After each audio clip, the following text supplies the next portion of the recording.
Good morning and welcome wherever you are for this special event jointly hosted by the IPI Global Network of Journalists, Editors and Publishers, together with the Konrad Adenauer Stiftung through their Africa Media Program. I'm Jackie Park, Head of Network Strategy and Innovation for IPI. As the network of the world's journalists and editors, the IPI has come out of our virtual World Congress busy, as our tagline said, reimagining journalism with 2020 vision. But what do we mean by that? Well, we mean that 2020 feels like a pivot year for news media.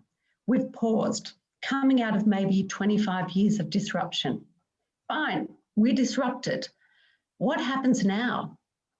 Well, what will happen is what's already happening. Journalists, editors and publishers are deep into the process of rebuilding the industry for the 21st century.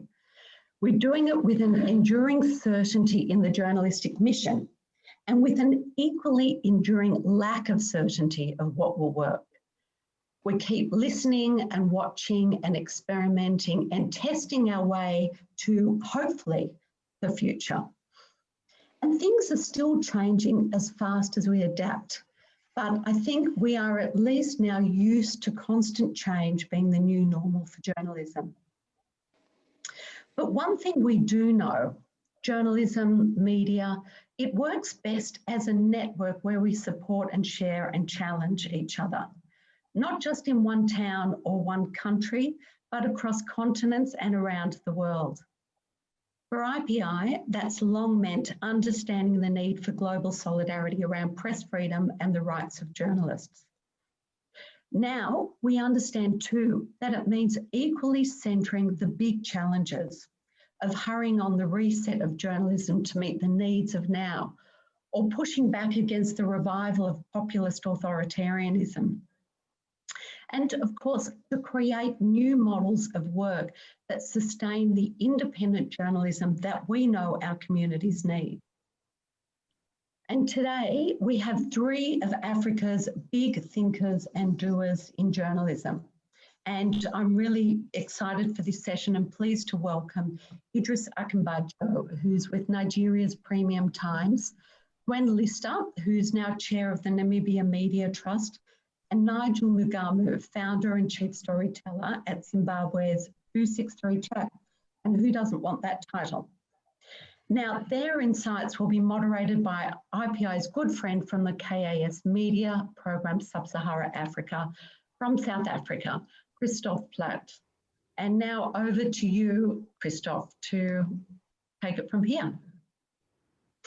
Thank you very much, Jackie, and good afternoon from Johannesburg to all our participants all over the continent and beyond. KAS Media Africa, the media program for the German Konrad Adenauer Stiftung. We have just held last week a conference in Ivory Coast near Abidjan with publishers and editors, predominantly from Francophone Africa, that looked at models as to how serious and genuine journalism can be financed, especially in these COVID days. And I think one of the conclusions that was very clear that this, just like the pandemic, this crisis, this media crisis is not a particularly African crisis, but it is a global crisis. And there are many ways to try and pay serious media on the African continent through a trust, through membership models, through advertising, subscriptions, donors, paywalls, you name it. 2 years ago, we had a similar conference in Accra in Ghana, where, for example, we had a debate about the question whether a paywall works at all in Africa. And the predominant opinion those days in Accra was no, paywalls don't work in Africa. Now, 2 years and the pandemic later, there's more and more media on the continent that considers putting up a paywall or has even already started introducing one. Because the pandemic has swept through newsrooms, hundreds of journalists lost their jobs. But the pandemic has also, on the other hand, shown the need and the demand for serious and verified news. And the audience has changed her attitude. Many people that I know, especially in the middle class in African countries and in the diaspora, realize that media needs money in order to be good, to fight off pressures. And for the single journalist to be paid well means financial independence and less temptations. It is my great pleasure this afternoon to discuss questions of financing media on the African continent, to have today on the panel 3 outstanding publishers and editors who all in their own right stand for different financing models. Let me start with Gwen Lister from Namibia and Windhoek. Gwen, your paper was founded, as far as I know, tried to make itself independent from government advertising, for example. You started a trust model and you seem to be operating with it until today. Please take us a few minutes on this journey as to how you started the paper and how the trust is working. Thank you very much, Christoph, and thank you, Jackie, and good afternoon or good morning to everybody who's on this webinar. The model I'm most familiar with, as Christoph has already mentioned, is essentially what I call non-ownership. So setting up the Namibian in 1985, we opted for a trust model, not only because we were donor funded at the time, but also because we did not want to be dictated to by shareholders and or rabid commercial interests. Editorial independence and integrity meant and still means a lot to us, and that is protected by our deed of trust. The newspaper itself operates as a commercial entity, as does our fairly recent acquisition of a printing press. And for the decades since we became sustainable in 1990 or just after, what I call the principle over profit model has worked very well. Overseen by a board of trustees, dividends were poured back into the Namibia Media Trust, which engages in press freedom advocacy work and training with a view to journalistic excellence. The Namibian was the only newspaper in Southern Africa that made the transition from donor dependency to profitability in the early 90s and was the first of its kind ownership model in Africa. With the onset of the digital era, as Christoph has already mentioned, and the age of social media, traditional media the world over were hard hit by advertisers and readers flocking online. But we were no less hard hit than other models when the onset of the COVID pandemic gave us a double whammy at the start of this year. So a realization which had slowly been dawning on us suddenly became a hard reality. We were very print-centered, and what was once a strength had become a weakness. This dramatic downturn led to staff retrenchments and budgetary cutbacks at both the newspaper and the press, and this in turn had a knock-on effect on the NMT Foundation. Currently, the editor of the Namibian is looking at innovative ways and means, including obviously exploring online and other options, to get things back on an even keel. And things seem to be slowly stabilizing, but obviously with a reduced staff and other cutbacks. I would vouch for the trust model as the best ownership model. In fact, the best model to guarantee the future of independent journalism. And the reason is because it's transparent. It plows back profits into improving journalistic standards and promoting advocacy work rather than enriching individual shareholders. While there are currently global initiatives underway to try and help sustain and fund good journalism in whatever form going forward, I still think the best ownership solution is this trust model. This seems inevitable where other trust or business models fail and or where lean and mean approaches haven't worked either, that we need to look at, again, funding. But it's important, I feel, that shareholders don't materially benefit from the assistance of others. And such funding packages, if they happen in the future, must obviously stress the need for editorial independence and quality journalism. Assisting in-house investigative projects may also be another way to go. Still, what may be termed as bailouts come with their own challenges, and these are not really sustainable in the long run. Christoph mentioned in our preliminary chat earlier this week that there are dangers associated with many media houses, for example, taking on interns, as experienced journalists have left or have been retrenched. So they've hit on this more affordable option. But unless these young journalists are mentored every step of the way, there's a strong likelihood that this step, while saving costs, could also lead to a deterioration in journalistic standards. Media entities have and can look at other solutions, such as diversifying into other business opportunities to help sustain the business of journalism. But I think there's always the risk that this may take us away from our core task, which is namely public interest journalism. That having been said, I don't think everything's negative. Some countries have reported an increase in newspaper readership since the start of the pandemic, and the tsunami of disinformation that has people's heads spinning. In knowing what our people want, I think, will help us to find the solutions we may need. And it's going to be a process of adaptation. I'm not the first one to say there's no silver bullet. Cutting and pasting from what appears to work in other countries is not a solution. Rather, I think the way forward is to research the unique habits of our readers, listeners, and viewers in various African countries to find out what they want before we embark on unworkable alternatives, and costly ones probably. And also it's important to understand how news consumption habits are changing, and importantly, how to deliver news via creative, context-specific distribution mechanisms. I do think that months of struggle lie ahead for good media, newspapers in particular, to once again reach break even and hopefully even a profit situation. Changing times also dictate that there be a greater collaboration between media houses, which we didn't used to do before, such as sharing distribution channels and other services.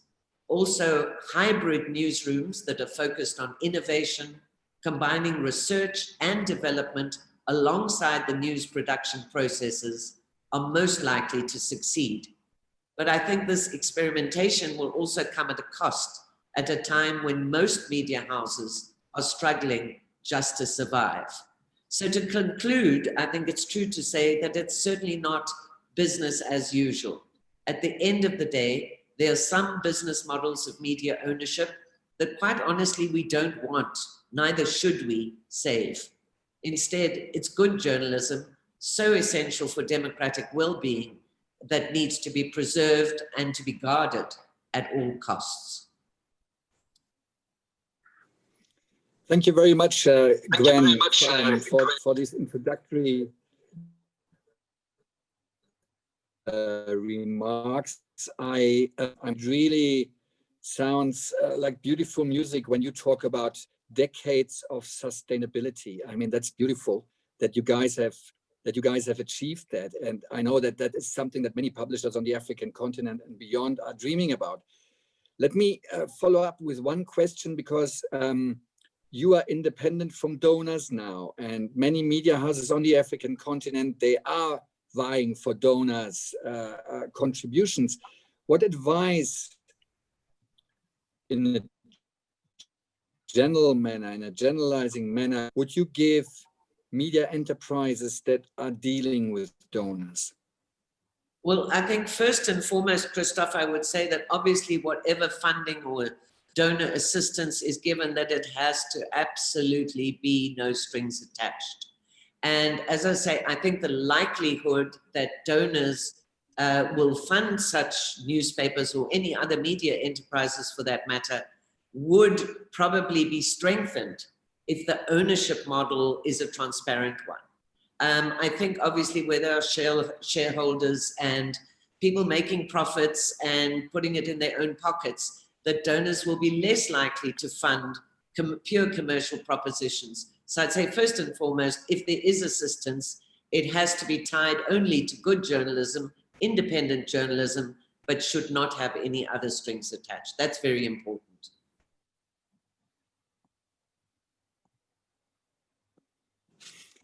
Idris Akinbajo in Abuja, in Nigeria. Your publication, the Premium Times, is an online-only publication and the most respected, I should say, in Nigeria. And you finance all this with a diversified model of donor contributions, data mining, membership, trying to tap the diaspora. Tell us a bit more about how you are actually managing to finance the Premium Times, Idris. Thank you very much, Christoph. Like you rightly said, we are much younger compared to Gwen's medium. And Premium Times, Nigeria's leading investigative newspaper, was established in 2011. When it was established, we wanted a newspaper that would help deepen democracy in Nigeria. We were, however, not oblivious of the challenges that we could face, because many of us, the journalists who set up Premium Times, were journalists with a newspaper called Next Newspapers that was arrested in 2010, 2011 because of lack of sustainability. So in 2011, when we started Premium Times, we identified 3 major areas that we had to tackle to be a successful newspaper. First was content generation, the second was content distribution, and the third was sustainability. We wanted an accountability media that would focus on exposing corruption, human rights abuses, and regulatory failure in Nigeria and in the larger African continent. In terms of content generation, we knew we had to hire competent and ethical reporters. We knew we had to train our reporters into the kind of journalism that we wanted. In terms of distribution, we reviewed various options. We opted from the start not to use print as a means of distribution, because we looked at the environment we were in and we realized that newspaper circulation was going down drastically in Nigeria and across large part of the world. Newspapers that sold about 100,000 copies daily in Nigeria were selling less than 10,000 as of 2011 when we were starting. And so and Nigeria was also at the time undergoing what you could call a mobile revolution, where millions of citizens were getting access to the internet through their mobile phones. So we looked at all this and we realized what was best for us was to have an online-only newspaper. In order to maximize our reach, we also decided to distribute our content using various social media channels. Twitter, where we have over 1.5 million followers, Facebook, where we have over 1.2 million, WhatsApp, Instagram, and co. So we're going to maximize the use of social media to distribute our content apart from our website. In terms of sustainability, we adapted what Christoph rightly called a mixed model, where we try to raise funds through various streams. The first we did was to set up a non-for-profit arm of Premium Times, which was the Premium Times Center for Investigative Journalism. Now, our mixed model, like Christoph rightly said, is a bouquet of various options. We get donor grants, we organize events and partnerships, we make some money from advertising, we make some money from donations, we make some money from book publishing, and we're also into membership platform. Grants at our initial stage and up until now helped us a lot to find our feet while we expanded into areas of sustainability. Some of our early grantors include the Open Society, MacArthur Foundation, Bill and Melinda Gates Foundation, and the rest of them. Some of the grants were tailored towards specific areas of reporting, such as health reporting, agric reporting, election reporting, and so on, while others were essentially to just help sustain our newsroom operations as we expanded in Nigeria. In terms of events, raising money from events, we organize annual events for the dual purpose of raising funds and also contributing to the political and social discourse in critical areas in Nigeria. For example, we organize what we call the annual health dialogue, where we bring together policymakers, health industry experts, politicians who are interested in the health sector. The annual health dialogue is arguably the largest and most influential in that sector in Nigeria. We also have the agri dialogue that is not as large as the health dialogue. We have training programs. Many of these events have slowed down this year, essentially because of COVID-19 and because a lot of events are now being organized online. Advertising even though because of the experience of we, the journalists that started Premium Times, we knew that advertising was the most intrusive funding source that could affect independent journalism. We also realized that to operate a successful mixed model where sustainability was constantly being challenged, we had to tap the little funding we could get from advertising. And for the past few years, our advertising revenue has increased gradually in relation to our overall revenue, up until this year when the COVID-19 happened and businesses themselves had problems surviving. And so that definitely affected our advertising revenue. But before then, in the last few years, it had grown, not as much as the others, but they are growing gradually up until early this year. In terms of donations, we set up a donations platform where people from anywhere in the world could simply donate to our operations. Now, we have a membership model majorly targeting Nigerians in diaspora, but with a focus on Nigerians in the US, UK, and South Africa. We've already organized focus group discussions in these countries to engage the diaspora, Nigerians in diaspora, about becoming members and sustaining and helping to sustain the kind of credible media that we're trying to run here in Nigeria. Our target from the membership program is to raise about 1 billion Nigerian naira annually, which we believe will be essentially enough to sustain the independent reporting that we are trying to do in Nigeria. We also engage in book publishing. We have an arm called Premium Times Books, where we partner with respected authors, including Nigerian academics in the diaspora, as well as prominent activists in Nigeria, to co-publish books and ensure adequate distribution. We have so far published 4 successful books written by Nigerian academics in the US and the UK, and two others are in the press as we speak. We also engage in partnership. We engage in partnership with like-minded organizations. For example, one of our most recent partnerships is with Votac, a Silicon Valley-based organization that is seeking to enter Africa with focus on stock exchange reporting and streaming for children. We will be working with Votac to build collaborative content across 29 stock exchanges in Africa, with Premium Times providing the Nigerian content.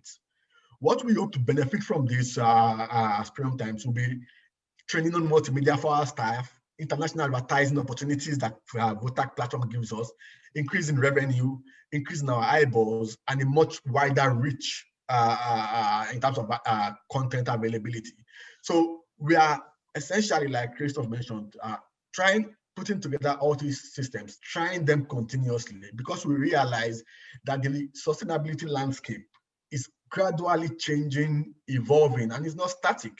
So we realize one model may not help us, and unless we combine a lot of this and continue to experiment, we may suffer challenges that we did not expect. And so these are some of the areas that we are trying to use to sustain our operations. Thank you very much.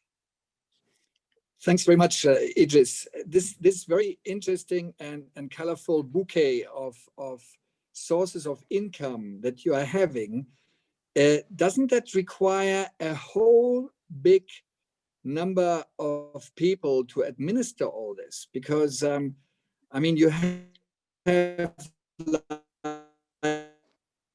like, now you cited like of incomes big, others are small. The administrative input must be considerable. Yes, it's we have a whole business development team that handles a lot of it. It's not very large. The team is not very large. I think it's a team of about 5 to 6 permanent staff.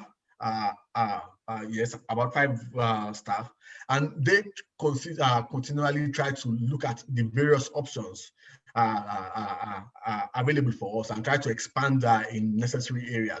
So you are right, it requires personnel that will be focused on that, separate from the editorial operations, which we totally separate our operations the business side from. But it's also an area that, like I said, because we call many of us who started Premium Times in 2011, we are journalists in a newspaper that was rested because it could not sustain itself.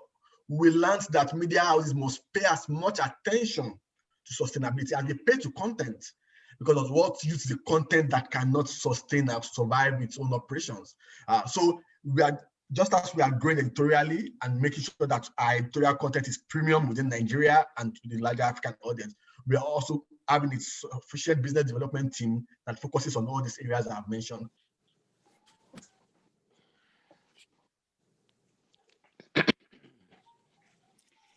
Now, if in Nigeria or in Namibia or here in South Africa, we are complaining about the economic challenges of publishing and of survival, we haven't talked about Zimbabwe yet, because our situation in Nigeria, Namibia, and South Africa is still relatively okay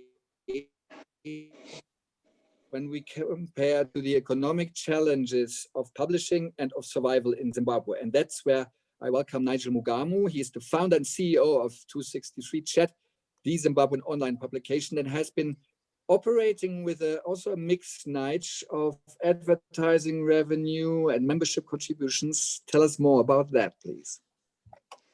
No problem. Thank you very much for having me. Yes, so, I was actually just going to launch into a little bit of a description of where we started, but to give you context, and I'm glad you touched on the economy. The national budget was announced, today's Tuesday, on Thursday last week. And the finance minister said, I hope to get the inflation rate to 135% by the end of next year. Okay, so that's the context that that's really where we're starting from. So it's obviously it's a triple digit inflation and digit that we're dealing with right now. Prices of goods are obviously going up. And, so how do you operate a business in that environment? 263 Chat, sorry, I've got a bit of a cold. These bloody kids come with all kinds of germs from school. So I'm the last one to get the cold. But I'll try and speak as loud as I can. 263 Chat I started 263 Chat 8 years ago now. We celebrated our 8th anniversary in September, and and I'm not even a journalist by training. I'm an accountant by profession, so I'm a numbers guy. I've just got another business. I've got an MBA, another business degree, and that is what really helps to run the business. Obviously, alongside the team that I have, we're about 15 of us in the team, and obviously this year has been a very, very difficult year.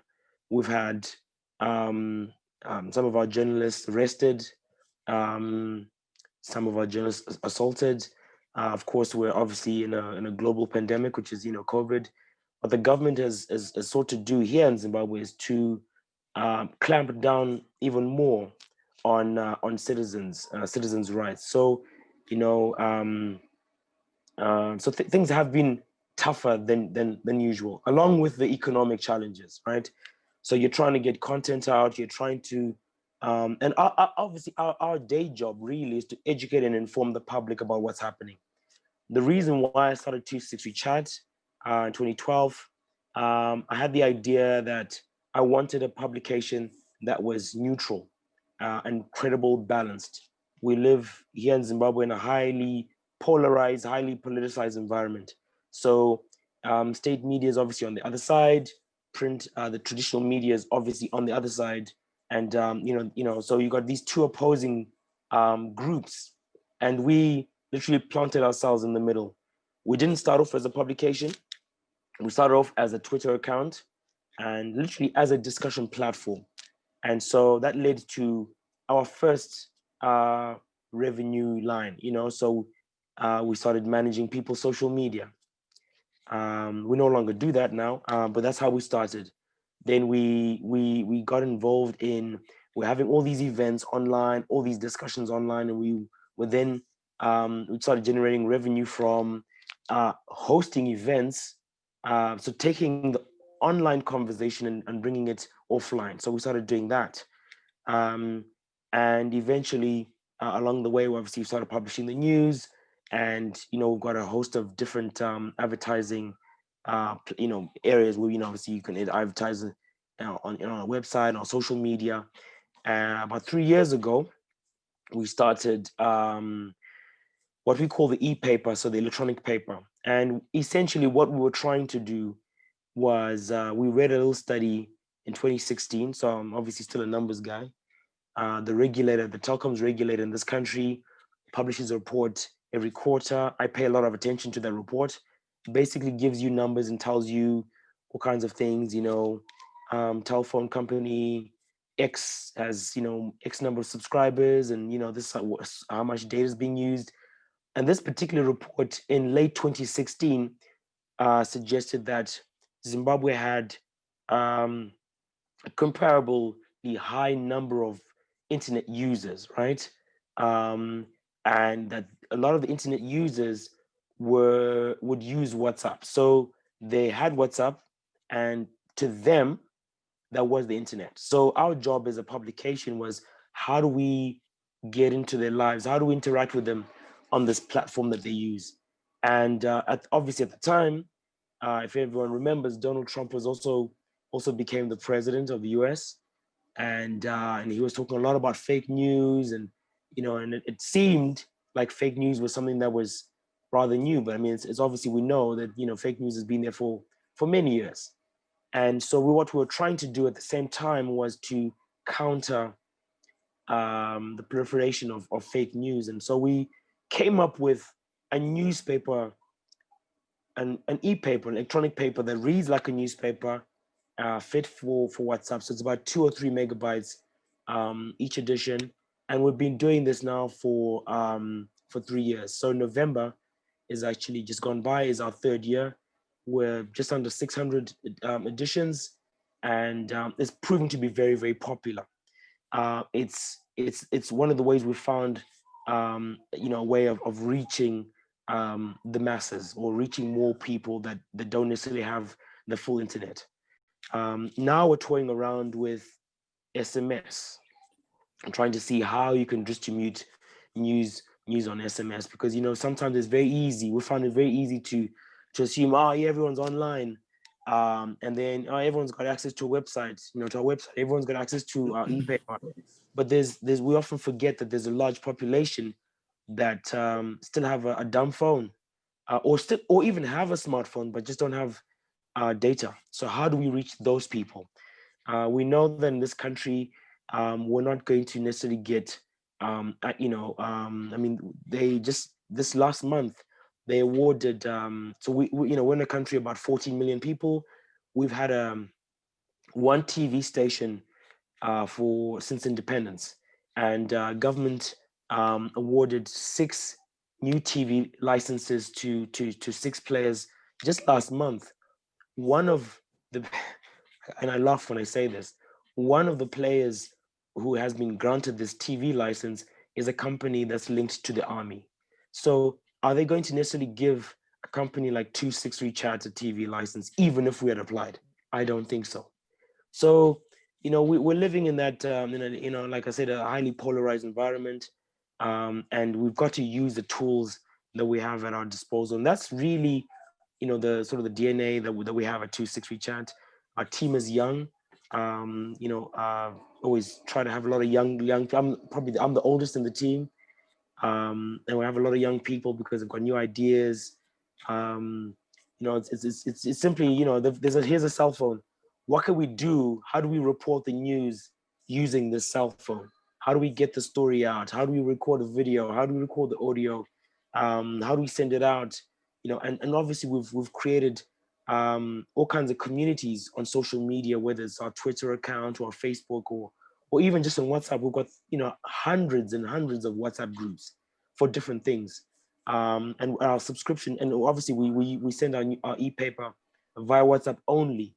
And currently we're sending it out daily, Monday to Friday, to just under 44,000 subscribers who receive that for free. We don't believe in a paywall. We believe in trying to figure out how to get the advertiser to pay for this. The SMS is, platform that we're working on. Is something that we're toying around. At some point, the subscriber would have to pay, but we're trying to see how we can get the donor community involved in paying for that, so that at least the subscriber receives the information and the news that they need. I think I'll just stop there and obviously, wait for the questions that will that may come my way. Thanks, Nigel. Yes, thanks, Nigel. And the first question comes from me. I mean, the Zimbabwean society is, of course, a society where, due to the dire economic circumstances, people very often have different economic priorities than paying for media and paying for being informed. Do you witness a change in people's approach towards media, like 263 chat, especially now after or during the pandemic, where people start appreciating more and more often verified news? They turn to websites and publications that they can trust in. And does that open their wallets? Yeah, that so we Stilly, who you know from Daily Maverick, introduced me to a term, and I think you're sort of touching on this, reader revenue, and we haven't cracked it yet. We haven't cracked the reader revenue. How do you get a revenue from readers? It's so, to answer your question though, yes, in a time of crises, people rely on 263 chat more than they normally do. Obviously, this year, we're still in this crisis, and people generally want to know what's going on with the government. What are the government regulations? With COVID, I mean, is the lockdown level, have the lockdown restrictions been lifted? And of course, they rely on us a lot more. So we've seen a growth in our numbers, people accessing our website, people subscribing to our e-paper, people interacting with us on social media. We've seen a growth in that. We've also seen a growth in inquiries, business inquiries, because for those who did print, it became very difficult to sell physical copy. And so the term e-paper, electronic paper, e-paper is something that we coined here in Zimbabwe. And now all the publications have a version of the e-paper, right? And they've realized that, we've obviously been doing this for 3 years. They were hesitant initially. They've had to, jump on board and also create their own versions of the e-paper. They are trying to sell the e-paper. I find that really difficult to actually manage. How do you PDF that can be shared very easily? It's very difficult to monetize. If you're trying to sell it at least. So yeah, there definitely has been an increase in the need for more information and more credible information over this COVID, this pandemic that we're experiencing right now. I just want to encourage or underline what Jackie just wrote in the chat. Your questions are welcome. Please write them in the Q&A section or into the chat. While we collect questions, I want to turn to Idris again. Idris, there has been in Nigeria, I think never, ever since the Premium Times started, a situation where the Premium Times was very liked by government and by the authorities. Because you are exposing corruption, you are exposing scandals, you are asking those questions that the powers that be don't really like to hear. Yet, I wanted to ask you, do you realize an appreciation of the role of the media, especially during the pandemic, as we have witnessed in quite a few other countries, where all of a sudden, government that always disliked whatever was said and written and aired, all of a sudden realizes that the fourth estate, the media, serves a purpose in their respective societies? Well, I wouldn't say the Nigerian government has begun to respect the media more during the COVID-19 pandemic or its relevance. I wouldn't say so, but I would say the citizens, the Nigerian citizens, definitely have appreciated or at least have read more of the credible media during the pandemic to get information about the COVID-19. For the first few months of the COVID experience, for example, our readership shot up a lot compared to the previous months before Nigeria had its first COVID case in February.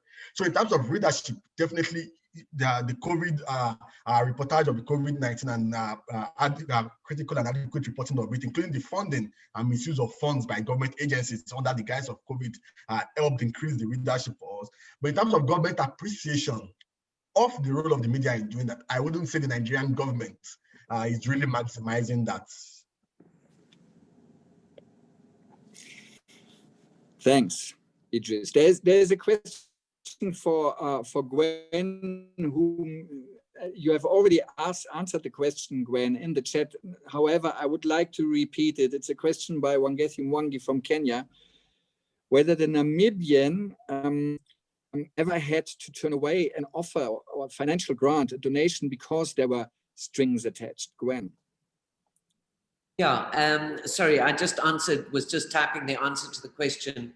But basically, you know, the funding for the Namibian was in the pre-independence period, and all of the funding that we received had no strings attached. If it could be called a string, then the issue was independent journalism, which we practiced in any case. So no, we never had to turn away any offers of funding that had strings attached.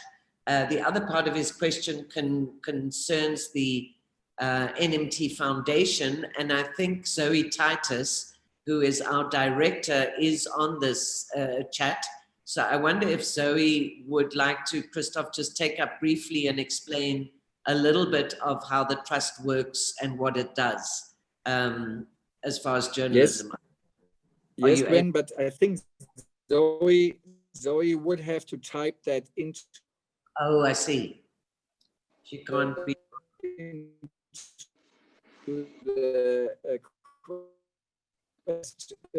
Just a analyst. You to please do that so that Wangethi Mwangi's second part of the question can find an answer.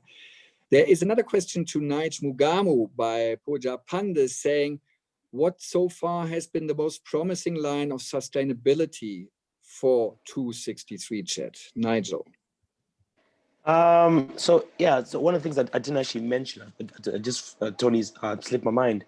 So we offer a host of multimedia services. So for example, live streaming, I don't know, it could be a press conference or, something like that. So what we've noticed is the multimedia side of things. So people have this interest in, there's a live event on Facebook. I want to know what it's about, So they watch the first 2-3 minutes, even if it's something that they're not necessarily interested in initially, right?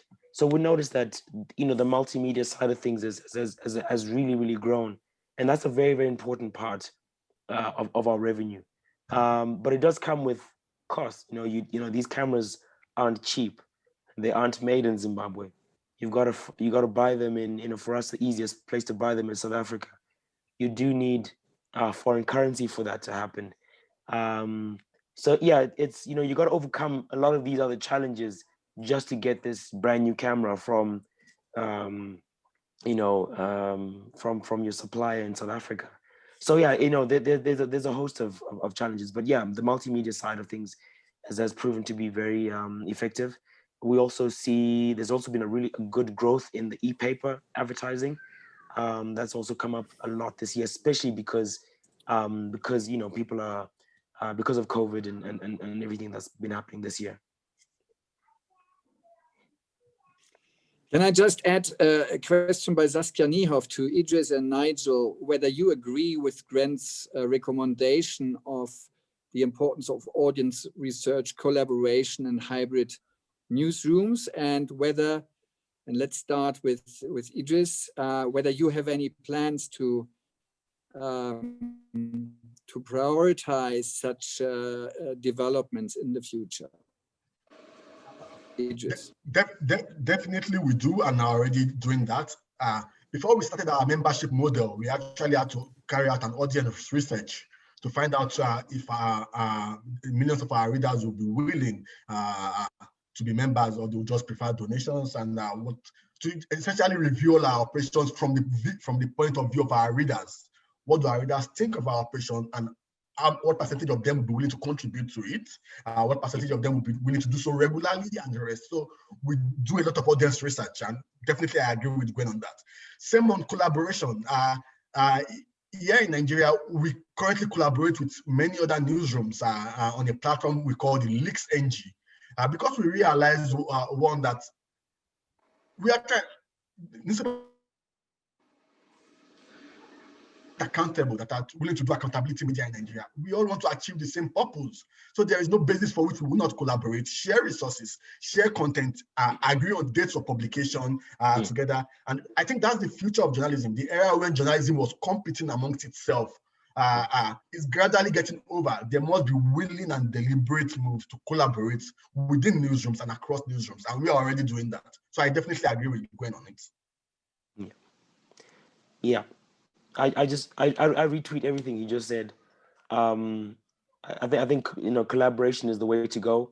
I think for us here in Zimbabwe, you always, because obviously we're a smaller outfit, we're always looking to and we're competing with the bigger publications who have bigger budgets.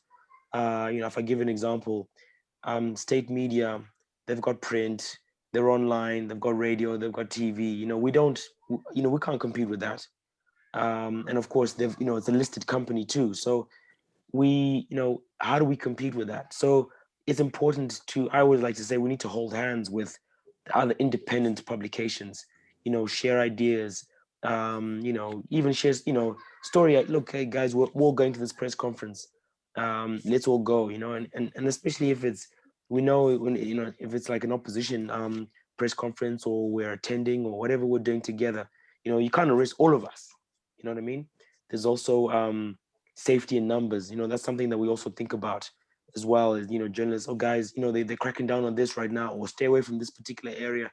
There's already things that we're doing as a community, as a media, sector. I think, in some cases we need to formalize those things. I think we, one of the things I'd love to see more is, us guys here in Zimbabwe holding hands with publications in Nigeria or Namibia or Zambia or whatever. I think that's also very, very important, because we are, after all, telling the African story, and I think that story needs to be told, especially by us as well. Because one of the conclusions, if I may add, Nigel, of the conference that we just had last week in Ivory Coast, is that a lot of regional cooperation, which was always dreamt about and talked about in previous years, is now technically possible, because it's so easy to exchange and to collaborate between newsrooms in East Africa. So we are creating a Kenyan-Nigerian cooperation. There might be an Ivorian partnership with South Africa, and so on and so forth. And I think that really, really increases also the audience, and increases the scope of topics that are being selected and the quality of these particular publications. There's one question by Henri Pierre Kubaka, who's saying, and this is a question to all of you, and I would all three of you ask you to give a very brief answer of just one sentence. What do you do if you realize that one of your big clients, one of your big advertisers, is being involved in some kind of funny business? Gwen.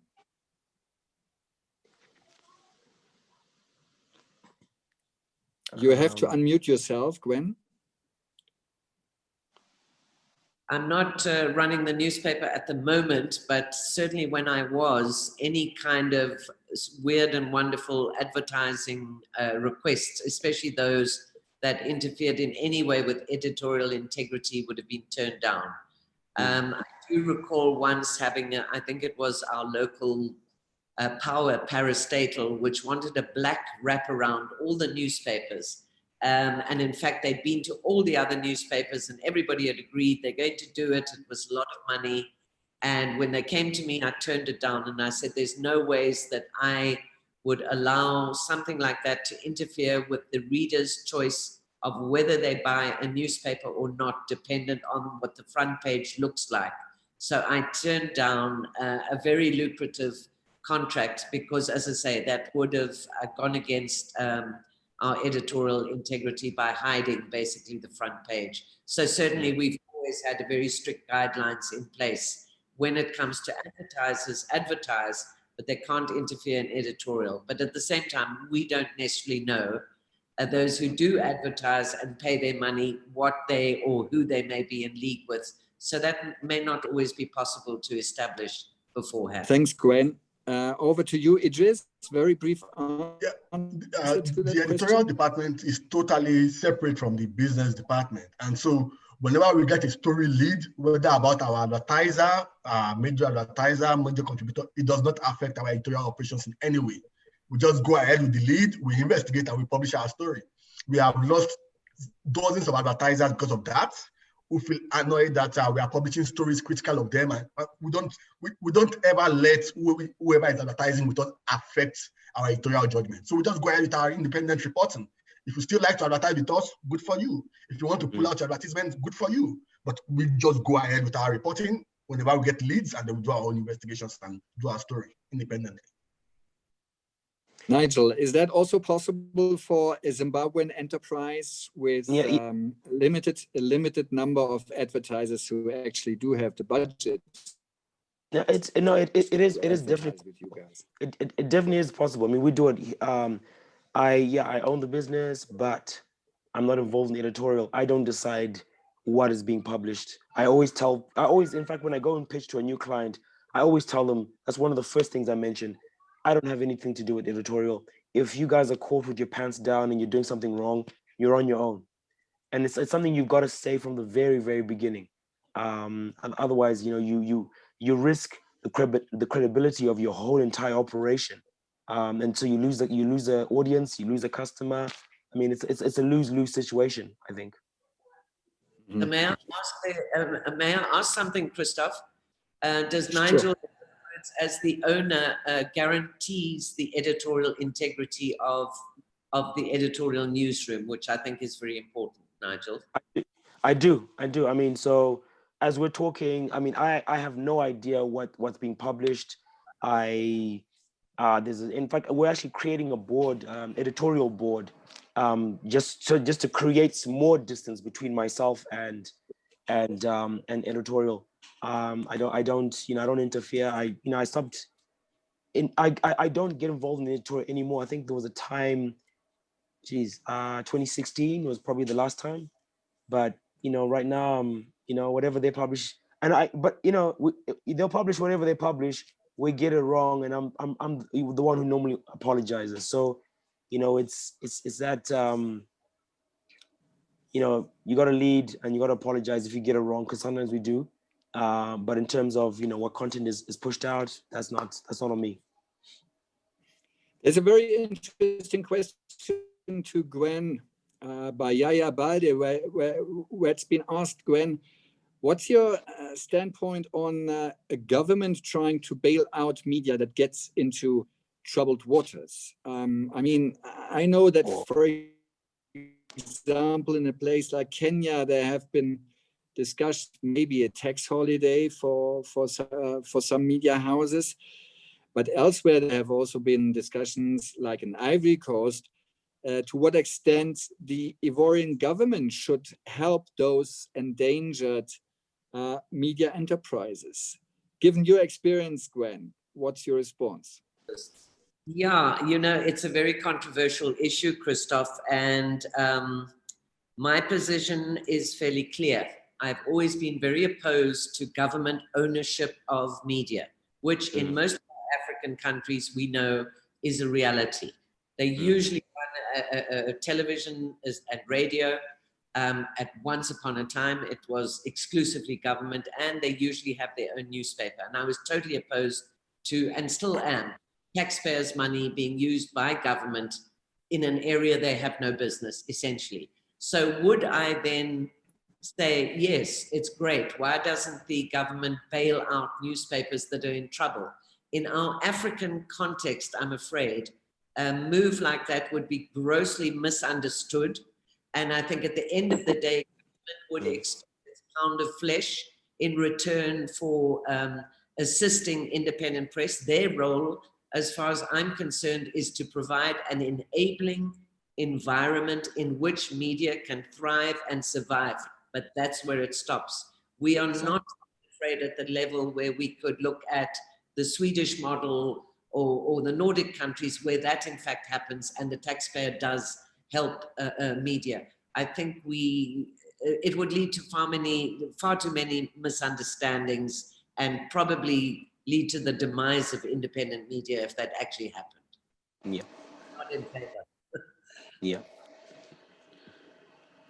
I'm very grateful to all three of you that you have joined us in this discussion today. Of course, we couldn't touch on all the issues. We did not elaborate extensively on the need to diversify for many media houses, because these are special challenges to diversify also the different products without losing the identity of the brand name or the identity of the brand. But that's maybe for another discussion. And I'm also apologizing to the audience all over that we were not able to respond to all the questions, but I think there's always an opportunity to get in touch with our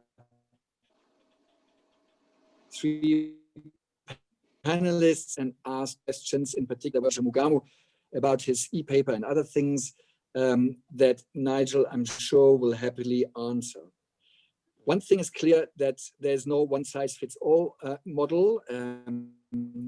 Gwen has said it in the beginning, you cannot just copy and paste.